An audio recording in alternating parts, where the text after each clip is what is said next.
Let's talk about this movie because you guys play some really relatable characters. So tell me about your characters and where we find them in the beginning of the film. We find me, Buster Moon, at the opening of the film, seeing where he fell in love with the theater when he was a very young boy, and where his dream became, that's what I'm going to do. And then you meet him at a time when the theater is going kaput. He hasn't had any successful shows. The theater's going to close down. He's got to come up with some brilliant idea to pull it off to keep the theater open. And where do we find your theater? My character, Rosita, you find her taking care of her 25 piglets. She's getting them ready for school and singing to herself, and nobody's noticing that, you know, she has this dream in her heart, and her husband isn't even noticing that all he wants is his car keys. And she feels invisible, and she gets the flyer for this singing competition, and it gives her hope and makes her want to get out of the house and participate. That seems pretty relatable, right, to a lot of people, like that character as well as yours, right, Matthew? Yeah, and different. I just did Gunther again. Yeah. Yeah. Yeah. What do you think is so relatable about Buster Moon's character?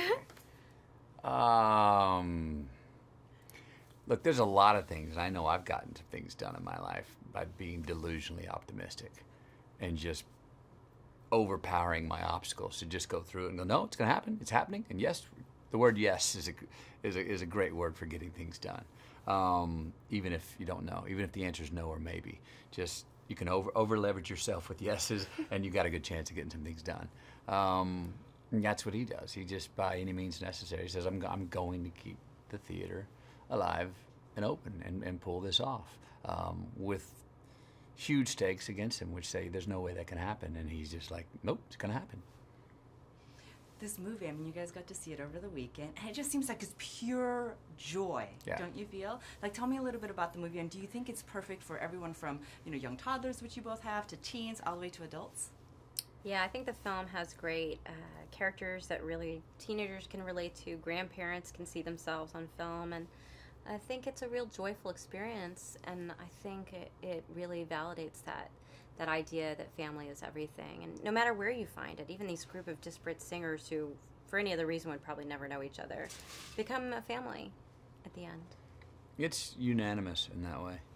It is, I think, for everyone's going to get something out of it. I've seen it 3 times, looking forward to the 4th. My kids have seen it twice. They're looking forward to the 3rd. Every time they come out of it, they have a different song they're singing. They have a different character they like for a different reason. And if they go back 10 more times, it's probably going to have 10 more different songs they like and 10 different characters they like. I mean, you guys have had the opportunity to read so many amazing scripts. When you first read Sing, what was it about this film that made you say, I've got to do this? Reese? Well, I love, you know, all the work that Illumination, the films they've created, they play in my household constantly with the Minion movies or The Secret Life of Pets. And I think the love of character and the character journey is what really drew me to wanting to work on this project. And, you know, you just know you're going to be part of a really quality film where they really think about how the characters change each other's lives, and even the little moments of how we hug each other, support each other, or, you know, the director, Garth Jennings, would just thought about every little detail. Yeah, for me, I mean, koala bear salesman named Buster Moon. My imagination was running, and I was sort of in. And last question, I've got to know, now that you've sung all of these great songs and put so much heart into it, when you go and sing karaoke, what do you rock out to? Reese? Probably, I like, is that Proud Mary? Proud Mary? Yeah, like Proud Mary Creedence. Yeah, Creedence. Proud Mary. Clearwater Revival. Oh yeah, Creedence Clearwater Revival. C R. Come on.